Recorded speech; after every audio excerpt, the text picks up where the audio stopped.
ये बताइए कि 17 अक्टूबर को आदिवासी बचाओ मोर्चा के तहत हुंकार महारैली रखी गई थी। आपको क्या लगता है कि सफलता मिली आपको? बिल्कुल बिल्कुल सफलता मिली है और ऐतिहासिक हमारी रैली थी। और सबसे उस रैली का जो खूबसूरती था कि हो समाज के प्रतिनिधि, संथाल समाज के प्रतिनिधि, अध्यक्ष सचिव, लोहरा समाज के, भोक्ता समाज के, भारत मुंडा समाज के, हम समझते हैं कि जितने भी 32 जनजातियों के प्रतिनिधि यहाँ पर आए थे। और हम लोगों ने प्रस्ताव भी लिया कि किसी भी कीमत पर कुर्मी को आदिवासी बनने का नहीं देंगे और उसके लिए लगातार विरोध होगा। दूसरी बात ये भी प्रस्ताव लिया गया, आपने पढ़ा होगा बातों को, कि कोई भी व्यक्ति गैर आदिवासी से शादी करता है या रहता है उसके साथ आरक्षण समाप्त कर देनी चाहिए। धर्म कोड के अभियान पर जमीन लूट को लेकर के, ये सभी को लेकर के प्रस्ताव पारित हुई। और मैं इसलिए कहना चाहता हूँ, निवेदन करना चाहता हूँ कि एक मेला की जैसा था। हुंकार का मतलब पहले ही बोला हूँ कि एक आदिवासी एकता का प्रतीक है, आदिवासी अखंडता का प्रतीक है। और धार्मिक संगठन, सांस्कृतिक संगठन, सबसे खूबसूरती बात जो हमारा परंपरा की संगठन होता था, आदिवासियों के पाड़ा समिति, पानकी मुंडा संघ, माझी परिणत महाल, युवा, बूढ़े, सब जो है एक विश्वास के साथ आए थे और ये सम्मेलन को, ये महारैली, हुंकार महारैली को सफल करने का काम किया। लेकिन जब महारैली का सफल करने की बात हुई, एक एक आदिवासी परिवार, एक एक सदस्य के आने की बात की, तो आदिवासी समाज की ही बेटी है निशा भगत। ऐसा क्या हो गया मंच में कि पूरा अफरा तफरी मच गया? देव कुमार धान जी पूर्व मंत्री रहे हैं, जब वो भाषण दे रहे थे, लोगों को संबोधित कर रहे थे, तो माइक छीनने की कोशिश हुई। उनके साथ जो आए हुए थे बाउंसर, उन्होंने भी देव कुमार धान को धक्का मारा। तो आयोजन समिति में क्या किसी तरह की कह लीजिए कि असमंजस वाली स्थिति उत्पन्न हो गई थी? किसी तरह की कोई अनुशासन नहीं था, संयमित नहीं थे लोग? नहीं, देखिए, इस रैली में सबको छूटे आने का, और निशा बहन को हम लोग आदर भी करते हैं और बढ़ रही है, अच्छा बोलती है। लेकिन निशा भगत को बहुत सीखने की आवश्यकता है, अभी बहुत संघर्ष की आवश्यकता है। आपको 10 साल 20 साल काम करना चाहिए, आकर के हल्ला बोल तरीके से रहना, जैसे कि हम लोगों ने बैठा हुआ था वहां पर। निशा भगत के आने से पहले उसके लोग आते हैं, खाली करो सीट, खाली करो, निशा आ रही है, निशा आ रही है, निशा आ रही, खाली करो। जबकि वहां पर उरा मुंडा हो, संथाल, सभी के प्रतिनिधि आगे बैठे हुए थे, हम खाली कैसे करवाते? और चश्मे लगा करके पूरा जो है एक डॉन की जैसा, एक अराजकतावादी की जैसा आई और उसको बैठाया भी गया। जगह आगे नहीं था तो पीछे भी बैठने बोला, आगे भी कुर्सी लाया गया, वो बैठ गई। बैठने के बाद क्या होता है कि जब देव कुमार धान जी जब भाषण दे रहे थे, तो एक बार जो है माइक छीनने का जो उन्होंने प्रयास किया, इससे हम लोग छीन हो गए। कहाँ जा रहा है समाज? अरे आप बोलिए, सबको बुलवाता, सबका पैनल में नाम था, लेकिन सबसे पहले आदिवासी समाज के प्रतिनिधियों को बोलने की आवश्यकता है। एक समाज से 4 आदमी बोल रहे थे, सबको दे रहे थे हम लोग, अब बढ़िया से चल रहा था। लेकिन हम समझते हैं निशा भगत जो है कहीं ना कहीं कोई शक्तियां काम कर रही, उसे यदि अपमान महसूस हुआ, चाहे कुछ हुआ, उनको स्वयं से बोलना चाहिए कि अपनी रैली है, कोई बात नहीं, हमको बोलने दिया या नहीं दिया कोई ये नहीं है। कितना बढ़िया बोली जो हमारे बहन ज्योत्सना क्रिकेटा, मैं गई थी, बोलने नहीं दिया, कोई बात नहीं, कोई मैं समाज के साथ हूँ। लेकिन एक अराजकता पैदा करना, भूकाल पैदा करना, एक माहौल को खराब करना कि ईसाइयों का जो है रैली था, ये था, हमें लगता है कि ये निशा भगत जब कर रही तो सही कर रही होंगी। पूरी जनता ईसाई लोग थे, ऊपर में भी ईसाई थे, सब थे, ये चिंतन करने की आवश्यकता है।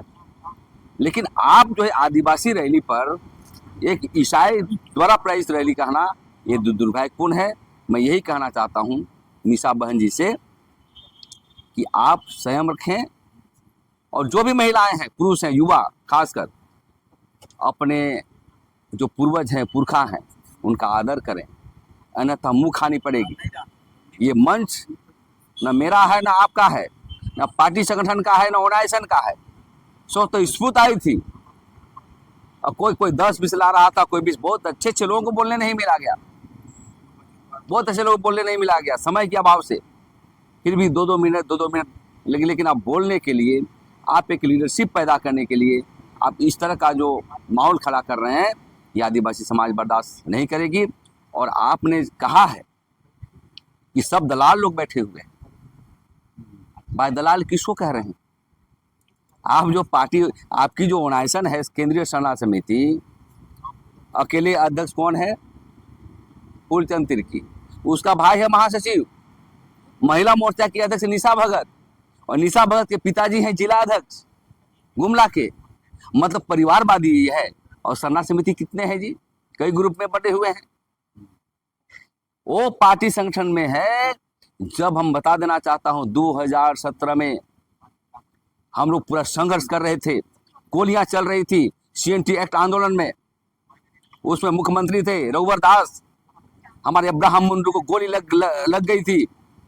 हम लोग तहार रहे थे। यही जो है अमर तिर्की, फूलचंद तिर्की और इन सब लोग जो है CM आवास में बैठ करके ऐश मौज कर रहे थे रघुवर दास के साथ। ये लोग बोले कि हम लोग दलाल हैं। जहां तक बात है देव कुमार धान की, उन्होंने जो कोल आंदोलन के महायोद्धा वीर बुद्धू भगत का जमीन को बचाया है, उसके बारे में आप दलाल बोल रहे हैं। भाई दलाल का क्या व्याख्या है? हम तो जांच कराएंगे। CID से बहुत सारे मामले आए हैं। कौन दलाल है पैदा करता हूं, कौन दलाल है, कौन लिया है। हमारे बारे में बोल रहे हैं कि नगरीय आंदोलन में पैसा ले लिया। कहां पैसा लिया? सुबोध कांत सहाय से। चुनाव में भाई क्या होता है क्या नहीं, कौन किसको पता नहीं है। कौन पैसा नहीं लेता है, क्या लेता है, क्या गारंटी कौन नेता देगा भाई। और बोले कि नहीं केस नहीं होता है। नगरीय आंदोलन में केस हुआ, हाँ, लेकिन बोल रहा है कि मुंह चुनौती देता हूं, मुंह में बात करे। मैं भी चुनौती देता हूं साहब कि आप कितना काम किए हैं, कितना क्या किए हैं। दूध का दूध, पानी पानी करके रहेंगे। हम यही कहना चाहते साथियों से, ये समाज की लड़ाई है, जनता के बीच काम करिए। अभी बहुत संघर्ष करना है। पेशा कानून लागू नहीं हुआ है, स्थानीय नियोजन नीति लागू नहीं हुआ है, और ट्राइबल सब प्लान की पैसा का डाइवर्सन किया जा रहा है। और यहाँ के रोजगार के अभाव में अन्य लोग प्रदेश में जाकर के नौकरी मांग रहे हैं। इसके लिए कब लड़िएगा? लेकिन नहीं। आज देखे पूरा राज्य में किसका पोस्टर लगा हुआ था? फूलचंद तिर्की। जैसे कि लग रहा है कोई, हम लोग पोस्टर देखा आपने कभी? रैली में कहीं आप फ्लैक्स देखा, पोस्टर देखा? यहाँ के युवा तुर्क नेता लोग, हमारे आकाश तिर्की लोग, ये सब लोग जो है कितना संघर्ष किया, वो कभी किया क्या? तो इस तरह की बात करके भोकाल जो पैदा कर रहा है, मैं समाज से भी कहना चाहता हूँ, नेता को पहचानिए। गाना गाने वालों को नेता मत मानिए, अराजकतावादियों को नेता मत मानिए। ठीक है, निशा भगत बोलती है, मतलब उनको इच्छा शक्ति है बात करने का, और लोगों को भी बात करने का। बहुत गाड़ी लाए थे, घोड़ा लाए थे। तो ये मंच खाली बोलने के लिए नहीं है, काम भी करो। लेकिन निशा भगत जो है कि जेल कैंप की पार्टी के सदस्य भी थी, लेकिन जब कुर्मी और आदिवासी की बात हुई तो उसने मुखर होकर इस मुद्दे को उठाया, मोर्चा खोला, पार्टी से भी निष्कासित हो गई और लगातार हमलावर रही, अकेले मतलब उस वक्त जो है कि डटी रही। लेकिन अचानक ऐसा क्या हो गया कि इस जो आंदोलन है उसमें एक दरार पैदा हो रहा है, आपस में ही लोग। लेकिन कोई दरार पैदा नहीं हुआ। हम लोग हमेशा साथ हैं, सबके साथ हैं, और महिला बहनों को भी कहना चाहते हैं, दायरे में रहें और संयम रहें, आप बहुत आगे बढ़ेंगे। देखिए बहुत सारे लोग हैं ऐसे कि गैर आदिवासी पति खोज करके और आदिवासी की राजनीति भी करना चाहते हैं। ऐसा नहीं चलेगा। आपको स्वच्छ छवि वाले लोग की ही राजनीति करना चाहिए। दूसरी बात कहते हैं कि बहुत पार्टी से जुड़ा हुआ है, कोई बीजेपी से, बाप से क्या। हाँ, मैं बाप पार्टी का अध्यक्ष हूँ, आदिवासी जन मुद्दे पर काम करता हूँ, हमारी सामाजिक पार्टी है। हमारे नेता संसद में बात करता धर्म कोड को लेकर के, 5वीं अनुसूची को लेकर के। कौन माय का लाल बात करता है जी? इतना तो संसद में विधायक बना दिए। और निशा भगत स्वयं पार्टी से रह चुकी है, जनता दल यूनाइटेड में रह चुकी है, कांग्रेस में रह चुकी है, जेल कैम्प में रह चुकी है 6 महीना पहले। अब कुर्मी के विरोध में आंदोलन कर रही है, अच्छी बात है, लेकिन आप अपने लोगों से सर फुटबॉल लड़ेंगे कि मैं ही अच्छा हूं, आप लोग सब गड़बड़ हैं, तो ये नहीं चलेगा। ये अच्छा जनता तय करेगी। तो उस दिन जो घटना हुई मंच पर हुआ, हजारों की संख्या में लोग आए थे, सूरवटी गांव भर से लोग आए थे अपनी एकता का परिचय देने के लिए, गोलबंदी के लिए, एक आवाज में हुंकार भरने के लिए। तो उसमें जो खलल पड़ा, तो आपको क्या लगता है कि वो कार्यक्रम में कहीं ना कहीं एक गलत मैसेज गया? कोई गलत मैसेज नहीं गया। ये कुछ व्हाट्सएप और फेसबुक यूनिवर्सिटी के छात्राओं के द्वारा, उसके जो प्रतिनिधि हैं और फेसबुक व्हाट्सएप में वही लोग अनर्गल बात कर रहे हैं, इसको बोलना चाहिए, इसको बोलना चाहिए, इनको क्यों नहीं बोलने दिया, ये नहीं बोलने दिया, ये बोलना, यही सब बातें हो रही है। अरे नहीं बोला तो नहीं बोला, इससे क्या मतलब है जी? बोलेगी कहीं और बोली, क्या दिक्कत है? गुमला में हम तुम रैली करो, वहां बोलो, सिमडेगा में बोलो, कौन रोका है? आज तक महाराज, मैं समाज से भी कहना चाहता हूं, आज अलग राज्य होने के बाद आदिवासी मुद्दे पर एक भी समाधान नहीं हुआ है, एक की समस्या का समाधान नहीं हुआ है। तड़प रहे हैं हमारे लोग, पलायन इतनी बुरी तरह से कर रहा है, और एक आदमी को बोलने नहीं दिया तो हवक किए जा रहे हो भाई। तो मैं यही कहना चाहता हूं कि यदि आप समाज को सही दिशा में ले जाना चाहते हैं तो ले जाइए, हम लोग भी समर्थन करेंगे। लेकिन जो अग्रणी नेता है, हमारे समाज के प्रबुद्ध जन है, गीता सिंह उरांव के बारे में दलाल कहा गया, बेचारी कभी पैसा नहीं लेती है, मैं दावे के साथ कह सकता हूँ, एक पैसा नहीं लेती, अपनी पैसा जितने भी पेंशन आता है समाज के बीच लगाती है। और मैं समझता हूँ आज के दिन में यदि ईमानदार व्यक्ति है तो गीताश्री है। गीताश्री और देव कुमार धान का नखून बराबर नहीं है। लेकिन मैं बच्चे हैं, हमारे बहन लोग हैं, मैं कुछ कहना नहीं चाहता हूँ। बहन को ही संयम रख के बात करना है और मिलजुल करके आइए, बढ़िए, झारखंड को चलाइए, कौन रोका है? अब अकेले नहीं चला पाएंगे भैया, डेमोक्रेसी है। और दूसरी बात ये कहना चाहते हैं, ईसाई कसाई की बात कहाँ आया भाई? हम लोग ईसाई के एजेंट हैं, देव कुमार धान ईसाई का एजेंट है, वो एजेंट है। बताइए, इन लोग वही व्यक्ति लोग हैं जो ईसाई स्कूल में बाल बच्चे को पढ़ाते हैं और मंच में जो है आकर के गाली देते हैं। अरे कोई, सब हमारे भाई हैं, हिंदू बने हुए बच्चे भी जो आदिवासी कन्वर्ट सरना में नहीं आए हैं, वो भी हमारे भाई हैं। जानते हैं कि जब आदिवासी बनने की बात आती है तो नस्लीय होता है। तो आखिर ये विवाद जो है कैसे सुलझेगा? आए दिन ईगो एक शक्ति काम कर रही है। आए दिन जो सोशल मीडिया है, तथाकथित बहुत सारे चैनल भी हैं जो इस बात को लेकर आगे बढ़ रहे हैं कि व्यूअर्स बढ़ेगा, लेकिन कहीं ना कहीं ये समाज में गलत संदेश भी तो जा रहा है। उनकी भी फैन फॉलोइंग है, उनके भी शुभ चिंतक हैं कि नहीं, निशा बेटी जी के साथ गलत हुआ, बेटी आगे बढ़ो, दीदी आगे बढ़ो। तो समाज इसमें बिखर जाएगा ना कि आपके सपोर्ट में कुछ है, उसके सपोर्ट में कुछ है। तो बैठ के कोई एक सकारात्मक पहल होगी कि एक मुद्दे पर एक परिवार समाज लड़े। हाँ, बात होगी, लेकिन ठंडे दिमाग से। आप किसी को गाली देके चले जाएंगे और बोलेंगे कि हम बैठेंगे, आप बोलेंगे वो दलाल है, फिर बोलेंगे बैठ के बात करेंगे। हम चाहते हैं कि आपकी मैदान खाली है, आप स्वेच्छा से राजनीति करिए। ये आइडियोलॉजी की लड़ाई है, एक विचारधारा की लड़ाई है। कोई रघुवर दास का आदमी आके जाके बोलेगा यहाँ पर, रघुवर दास जी को मैं कहना चाहता हूँ, झारखंड में अराजकता पैदा करने का बात ना करें। जिस प्रकार से 2017 में हमको उखाड़ के फेंके थे ना, वैसे उखाड़ के फेंकेंगे। और कहीं न कहीं चाल है ये सब लोगों का, ये भोकाली है, और चाल से जो अराजकता आदिवासी को पैदा कर। आदिवासी लोग सीधे साधे हैं बेचारे, बहुत सारा आदिवासी को लिखने पढ़ने भी नहीं आता है, सेंटीमेंट में आता है। और झारखंड में यदि आप मणिपुर बनाने का प्रयास करेंगे, हम बर्दाश्त नहीं करेंगे। क्यों? ये सब जो जुबान है, ये सब बातें जो चल रही है कि चाहता है कि झारखंड में हम लोग लड़े, अपने आप में लड़े। अब बताइए, एक बात कही जा रही थी कि कुर्मी से भी खतरनाक ईसाई लोग हैं। मैं तो कहता हूं कि कुर्मी और ईसाई से भी खतरनाक जो एजेंडे में निशा भगत चल रही है, निशा भगत खतरनाक है समाज के लिए। मैं डंके की चोट से कहना चाहता हूँ, आपको बात करना है तो एक खटिया और एक पटिया में बैठ का जो परिचालन है हम आदिवासी मूलवासियों का झारखंड में, इस रास्ते पर चलना होगा। डेमोक्रेटिक राइट पर चलना पड़ेगा। अब क्रिश्चियन बोलते हैं तो मारांग गोम के जयपाल सिंह मुंडा को बोलिए क्रिश्चियन है, क्रिश्चियन के स्कूल में मत पढ़ाओ तुम लोग, उसके घर में खाना मत खाओ। क्रिश्चियन की माँ की बेटी में पैदा होने वाले व्यक्ति जुबान चला करके निशा भगत के बारे में बोल रहा हूँ और अराजकता पैदा कर रही है, कभी हिंदू में पोस्टर लगाती है। अरे भैया इस पर लड़ाई छोड़िए। हम अभी भी कहना चाहते हैं कि सौहार्दपूर्ण तरीके से आकर के झारखंड में जल मुद्दे हैं, बहुत मुद्दे हैं। और देखिए आदिवासी में पॉलिटिकल क्राइसिस है, सोशल क्राइसिस है, नेताओं की कमी है। आप करिए काम, कौन नेता नहीं मानेगा, बढ़िया काम करेंगे निश्चित रूप से नेता मानेगा। लेकिन आप इस तरह का जो अराजकता पैदा करेंगे तो आदिवासी समाज बर्दाश्त नहीं करेगी।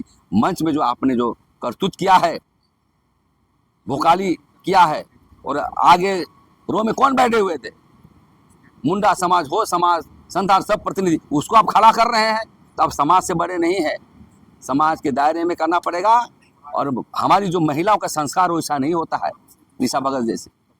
हमारे क्या संस्कार है वो हमारे लोग जानते हैं।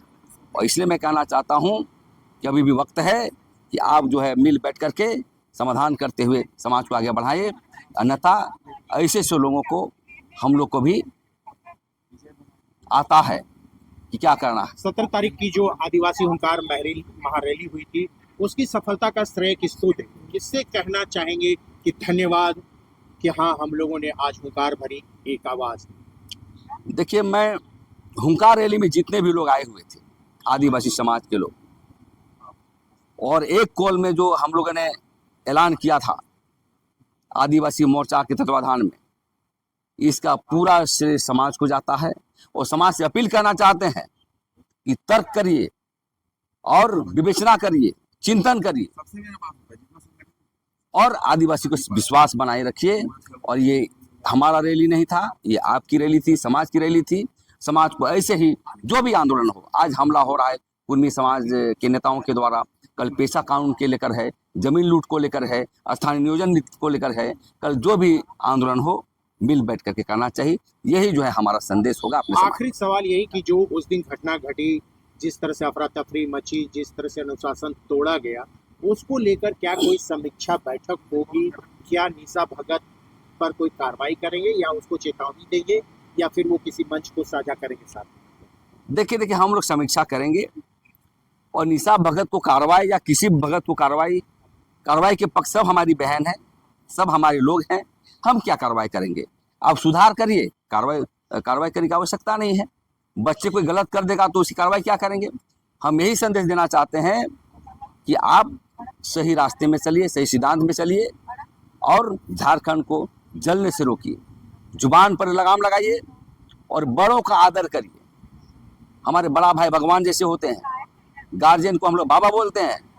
अपने बाबा जैसे तुल व्यक्ति को आप अपमान करेंगे और एक भोकाली की तरह जो है आप एक जेएलके पार्टी के नेता जैसा आप काम करेंगे, चश्मा लगा करके हटो यार हटो हटो, निशा आ रही है। अरे आपका पूरा मैदान खाली है, आप अच्छा काम करो ना। आदिवासी समाज इतने अच्छे हैं, गोदी में उठा के आपको बढ़ाएगा।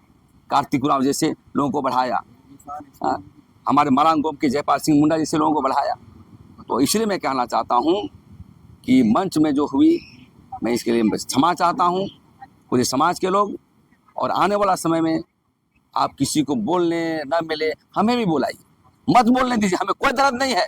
हम नहीं बोलेंगे कि समाज सही में जाना चाहिए, सही रास्ता में जाना चाहिए। क्या जी नहीं बोलेंगे? नहीं बोलेंगे। हमको भी बुलाओ, हमको भी मत बुलाओ। यदि आपको किसी को लग रहा है कि बोलने नहीं दिया इसलिए हम बदला लेंगे, तो हम लोग को भी मत बुलवाना भैया। बुला लो, हम लोग को जाएंगे, बुलाओगे तो जाएंगे, समाज में लगेंगे।